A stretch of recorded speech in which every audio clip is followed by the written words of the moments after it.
Et bien le bonjour mesdames et messieurs, on se retrouve dans cette nouvelle vidéo pour parler un petit peu de méta. Oui, de découvrir un petit peu sur ces 3 dernières semaines, qu'est-ce qu'il y a eu de plus comme deck, quels sont les archétypes qui ressortent le plus, ou en tout cas ceux qui sont les plus forts, parce qu'on a quand même une méta assez diversifiée et assez égale, on va dire. Ouais, de toute façon, on peut parler d'égalité, parce qu'effectivement, chaque deck a quand même un certain niveau, un certain level qui peut concurrencer avec un autre. Il y a des bons, il y a des mauvais match-up, forcément, mais c'est assez équilibré, je trouve. On a enfin, et c'est fou parce que c'est pour les Worlds, justement, on a enfin une méta qui est assez équilibrée. Voilà, et qui est assez fun à avoir parce qu'on a plein de decks différents qui peuvent voilà, avoir chacun leur chance. Donc, c'est parfait. On va voir un petit peu des petites combinaisons de couleurs pour les triple decks qu'on va découvrir demain pour les Worlds. Nos amis francophones, on espère qu'ils vont gagner. Donc, on verra ça un petit peu après. Quel est la meilleure line-up pour partir là-bas. Là, les decklists sont déjà posés à l'heure actuelle, je crois, pour nos joueurs des Worlds. Donc, c'est fini, ils peuvent plus revenir en arrière. Mais je pense qu'ils ont quand même bien réfléchi à qu'est-ce qu'ils allaient prendre. Mais on va checker ça un petit peu après. On va découvrir du coup les premiers tournois, les derniers tournois les plus importants qu'il y a eu sur ces 3 dernières semaines. Et c'est chez nous, les Frenchies, où on a eu le plus gros tournoi du monde, du coup, pour l'instant, avec 286 joueurs. Pas mal. Ludo Trotter, bravo. Ils ont l'habitude de nous faire des tournois de malades. Et c'est plutôt cool. On a eu un truc à presque 300 joueurs, c'est quand même pas mal. On a eu la team NJDS qui nous a fait aussi un petit tournoi à La Rochelle avec 158 personnes. Donc très intéressant, merci à eux encore de faire vivre aussi ce fameux, ce fabuleux, oh, 7-9, fabuleux TCG.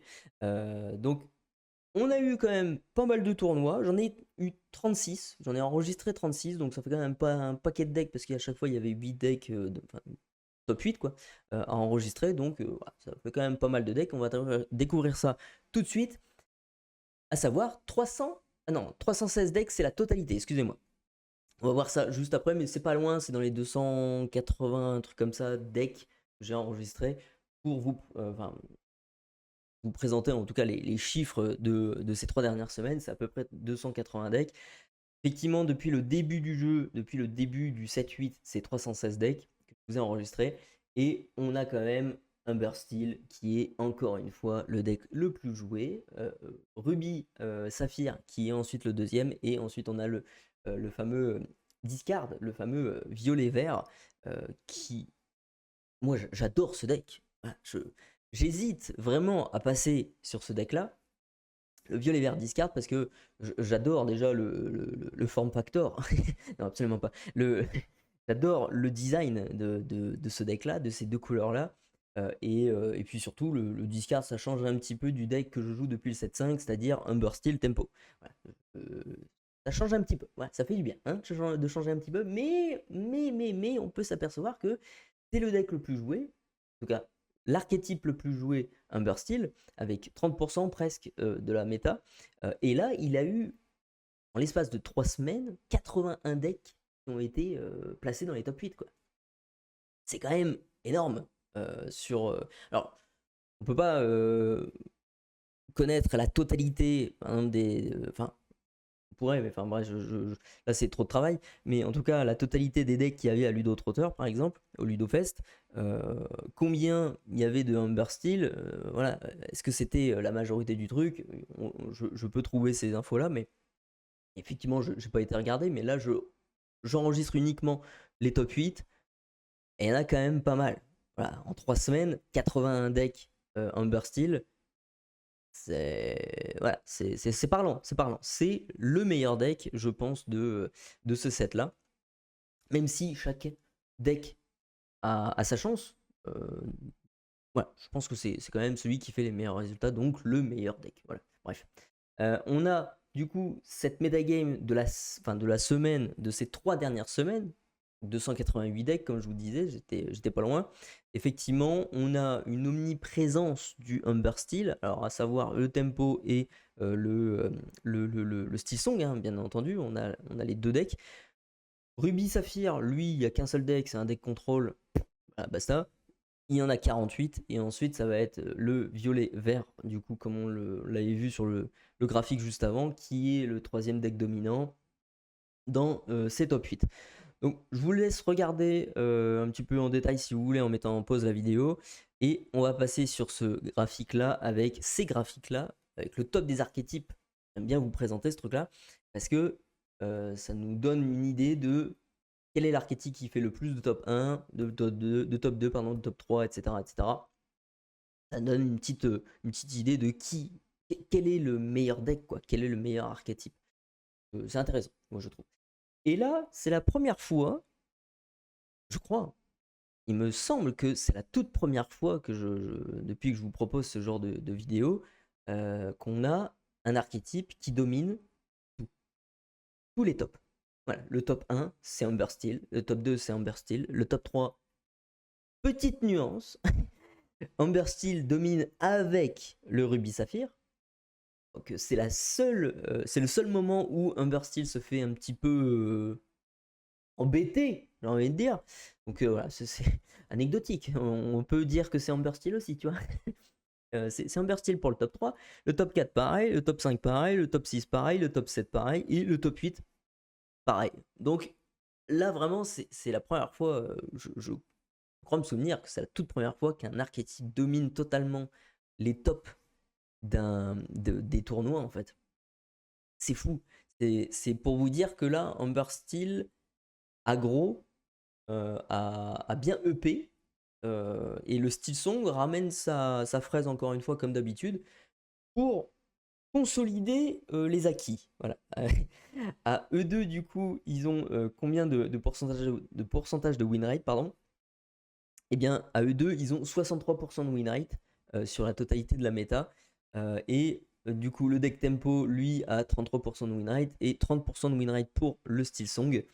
Donc, le tempo, le deck agressif, justement, a un meilleur pourcentage de win rate avec un petit peu moins de deck. Donc, entre les deux, moi, je vous conseillerais de prendre le deck tempo parce que moi, c'est mon truc, moi, les decks aggro. Donc, forcément, je vais vous conseiller un deck aggro. Mais le deck Steel Song est très très bien. Et si vous êtes très fort avec un Steel Song, restez sur un Steel Song, quoi. Puis de toute façon, vous n'avez pas eu besoin à attendre mon avis pour le faire, hein. vous, êtes, vous êtes intelligent. Donc, c'est vrai que pour les nouveaux joueurs, pour les joueurs qui voudraient s'essayer à Humber Steel, moi je conseillerais le deck Tempo parce qu'il est expéditif, il est violent, direct. Et voilà. Vous sortez triple Daisy, T2, voilà. Et qu'est-ce que tu veux faire, voilà, et ça pour tous les decks, on va dire, en règle générale, triple Daisy, hein, tour 2, c'est une T1 bien sûr, et 2 Daisy T2, c'est une pilule qui a du mal à passer, tu vois.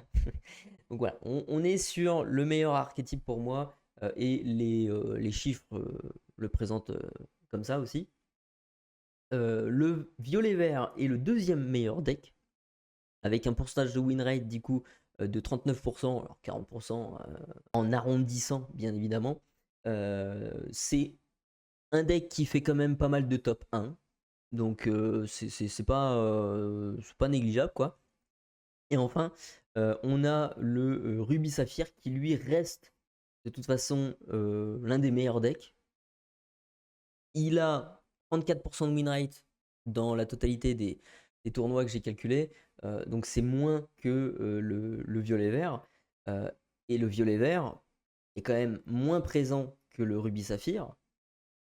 Donc voilà, c'est quand vous avez moins de decks et qui malgré tout fait de meilleures perfs qu'un autre, bel et bien dire qu'il est meilleur. Donc Ruby Saphir est ok, mais Violet Vert et Amber Steel peut battre quand même facilement le rouge bleu, quoi. En tout cas, Amber Steel Tempo bat facilement, mais très à l'aise c'est pas une free win non plus, quoi. Parce que le rouge-bleu peut sortir des sorties de malade aussi. Donc voilà, c'est toujours pareil. Au contrario, où Flesh and Blood, vous avez vraiment des free wins sur certains match-ups et des free lose, quoi.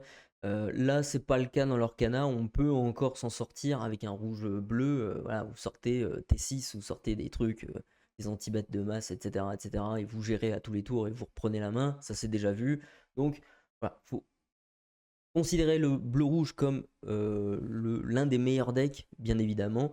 Et il se fait pas écraser non plus par Humber Steel Tempo et Violet-Vert. Donc voilà, c'est quand même un deck qui fait moins de bons résultats que les deux qui sont au-dessus. Mais voilà, ça reste quand même un top tier. Donc, à partir de toutes ces données-là, on peut déterminer la méta tier list, du coup, de cette méta sur cette 4e semaine. Et le tiercé gagnant, le fameux trio gagnant de cette méta, eh bien, c'est bien évidemment Humber Steel, Violet-Vert et Rouge-Bleu, qui sera, voilà, les gens, je vous laisse mettre pause sur cette méta tier list si vous voulez voir des trucs en particularité, en particulier, pardon, en particularité. Et on va sauter tout de suite sur cette slide juste là. Voilà, c'est la line-up Humber Steel, rouge-bleu et violet-vert. C'est la line-up tier 0. C'est celle qui sera choisie, je pense, par beaucoup de joueurs pour les Worlds dans leur triple deck. Donc, ceux qui vont faire ce choix-là, voilà, il y en aura beaucoup. Peut-être qu'il y aura aussi des courageux qui voudront prendre d'autres couleurs, d'autres archétypes. Et là, je me suis amusé à prendre juste les deux meilleurs archétypes, donc le Humber Steel et le violet-vert. Et donc le améthyste émeraude, du coup, en non Lorcana. Effectivement, les deux choix, bon voilà, le Humber Steel, si vous prenez le rubis améthyste, c'est ok. Si vous prenez le vert bleu, ça reste ok aussi. Donc dans le deuxième choix ici. Mais c'est pas non plus le choix idéal. Et le troisième choix, ça va être violet-bleu. Alors le blue purple, très bon deck, vraiment l'un des meilleurs decks aussi. Et par contre là, le vert rouge, ça vous oblige à prendre ce deck là. Voilà, c'est, je pense, pas la meilleure combinaison possible, celle-là, la troisième. Mais il y a pire, il y a pire. Parce que si vous prenez violet-vert, vous vous retrouvez soit à prendre le premier choix, encore une fois, soit prendre le quatrième, du coup, ça serait rouge-gris, c'est pas dingue, et le jaune-bleu, c'est pas dingue non plus. Bon, c'est pas plus catastrophique, mais c'est pas dingue. Et le cinquième choix, je crois que c'est peut-être pas le pire, mais ça pourrait être intéressant quand même, mais c'est pas fou non plus par rapport au premier choix, forcément. Mais on est sur du bleu-gris. On pourrait tabler sur le deck tempo et puis vas-y, on lore un maximum. On peut tabler aussi sur un jaune-rouge Mufasa, pourquoi pas, assez surprenant aussi, donc voilà, ça peut créer la surprise et prendre le devant grâce à ça. Et du coup, voilà, partir avec votre discard aussi à côté. Donc votre discard va être supprimé, et donc du coup, le bleu-gris et le rouge-jaune vont devoir faire leur preuve. Mais voilà, ça va être les choix qui vont être faits par nos. Enfin, c'est les choix qui vont être faits. Non, c'est plutôt.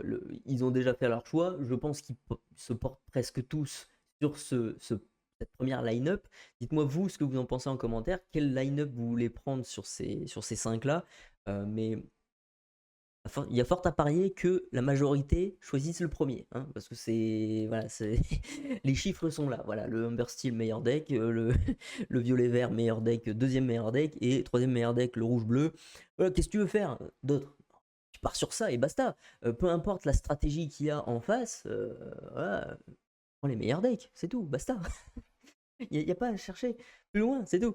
On va regarder un petit peu cette decklist que je vous ai passé vite fait. Et cette decklist là, c'est vraiment, je trouve, un mix entre le Steel Song et le Humber Steel Tempo. Il a fait top 1, c'était Colin Barker qui l'a fait avec le tournoi chez Axion. Et effectivement, la petite nuance là-dedans, dans ce deck-là, c'est la présence des Ursula. La présence des Ursula qui peuvent planter un petit Kansuna sur un Zeus, pardon, T3. C'est pas nul. C'est vraiment pas nul. Ça peut vous gérer des rhinos en pagaille. Je trouve que cette version-là est la version vraiment la plus optimisée de Humber Steel. On a le côté un petit peu du Steel Song, à savoir l'anti-bet qui va faire mal sur les premiers tours. Après, on oublie le Steel Song, il n'y a plus rien du Steel Song. Hein. Il y a quoi? Il y a les 4 réponses, ok, mais basta. Après, c'est ce rêve bleu et compagnie, on n'en parle pas du tout. C'est vraiment pour donner une petite pression T2 à votre adversaire, T3 avec le Zeus, avec la Ursula. C'est vraiment ce truc-là qui est vraiment pas déconnant. Et sinon, tout le reste, toute la ligne narrative, toute la ligne de play qu'il y a à faire, c'est vraiment du tempo. On va partir à l'aventure un max. On va poser plein de petits trucs et puis voilà, c'est fini en 5 tours. Voilà, c'est l'idée, c'est l'idée. Donc vraiment très très bonne decklist. Je vous invite à aller la tester et me dire ce que vous en avez pensé. Voilà les amis, c'est la fin du coup de cette vidéo. J'espère que ça vous a plu. Si c'est le cas, eh bien n'hésitez pas à mettre votre pouce vers le haut et à vous abonner si ce n'est pas encore déjà fait. On se retrouve très prochainement. On va profiter des Worlds ce week-end. On est très très content. On a très très hâte de voir nos Français gagner, nos francophones gagner. Donnez-moi vos pronostics vous en commentaire et on se retrouve très très bientôt. Sur ce, prenez soin de vous et à tantôt.